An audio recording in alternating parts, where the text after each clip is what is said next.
जब हम कृपा का आश्रय लेते हैं तो प्रभु की सर्वज्ञ कृपा हमें सुधारना शुरू करती है। वो हमें अनुकूलता ही दे ऐसे भ्रम में मत रहना। कभी कभी हमें बहुत प्रतिकूलता की आवश्यकता होती है, पर हम देहाभिमानी होने के कारण इस बात को स्वीकार नहीं करते। हमें भगवत प्रेम में डुबोने के लिए अहेतुकी कृपाल प्रभु प्रतिकूलता देते हैं।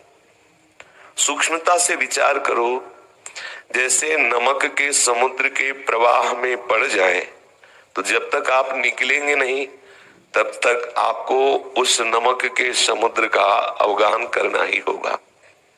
ऐसे ही हम दुखालय समुद्र में फंस गए। ये दुख समुद्र है, भव समुद्र है संसार, चाहे भक्त हो चाहे अभक्त, दोनों इसमें जन्म लिए हैं। जो भक्त है वो इससे विरति को प्राप्त होकर प्रभु से रति करने के कारण उस दुखद परिस्थितियों को भगवत कृपा का स्वरूप अनुभव करके आनंदित होता रहता है। पर ऐसा नहीं कि उसके जीवन में दुखद परिस्थितियां ही नहीं आती, बड़ी भयानक परिस्थितियां दुखद आती है।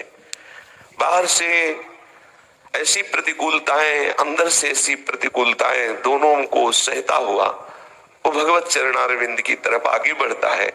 तो प्रभु के श्री चरण परम शीतलता प्रदान करने वाले त्रैताप नशावन है, उनका चिंतन होने के कारण ये दुखालय उसे दुख नहीं पहुंचा पाता। पर ऐसा समझा जाए कि उसे दुख नहीं घेरता, ऐसी बात नहीं है। बड़ी बड़ी विषम परिस्थितियां उसके जीवन में आती हैं। इसलिए आप कृपा पात्र हैं, कृपा का आश्रय लिए हैं, तो कभी अनुकूलता कभी प्रतिकूलता, दोनों कृपा के पक्ष हैं।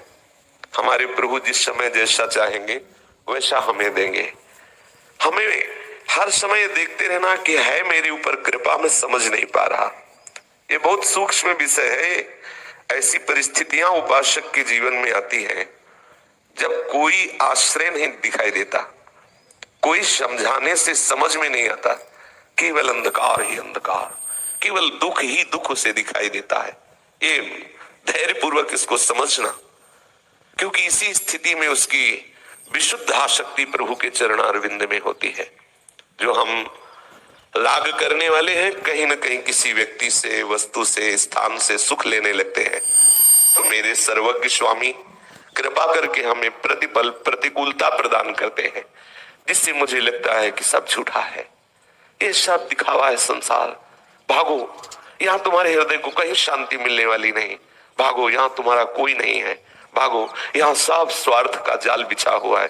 ये विवेक तभी मिलता है जब आपके सामने प्रतिकूल परिस्थिति होती है और आप उस राग को छोड़ना, जो बड़े बड़े योगी जन योगाभ्यास से छोड़ना चाहते हैं, नहीं छोड़ पाते, वो आप सहज में राग मुक्त हो जाते हैं। बड़ी कृपा हुई।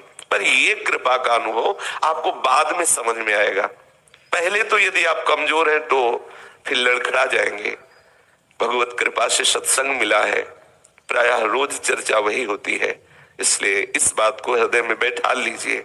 आपके जीवन में ऐसी परिस्थितियां आएंगी, ऐसे व्यक्ति मिलेंगे, ऐसी घटना घटेगी जो आपको प्यारे प्रभु से जोड़ने वाली होगी, पर आप समझ नहीं पाएंगे। लगेगा ये तोड़ने के लिए है, लगेगा ऐसा प्रभु क्यों कर रहे हैं, लगेगा वो सामने वाला ऐसा क्यों कर रहा है। इसका कोई उत्तर नहीं है। बिना अपराध के तुम्हें गालियां मिलेंगी,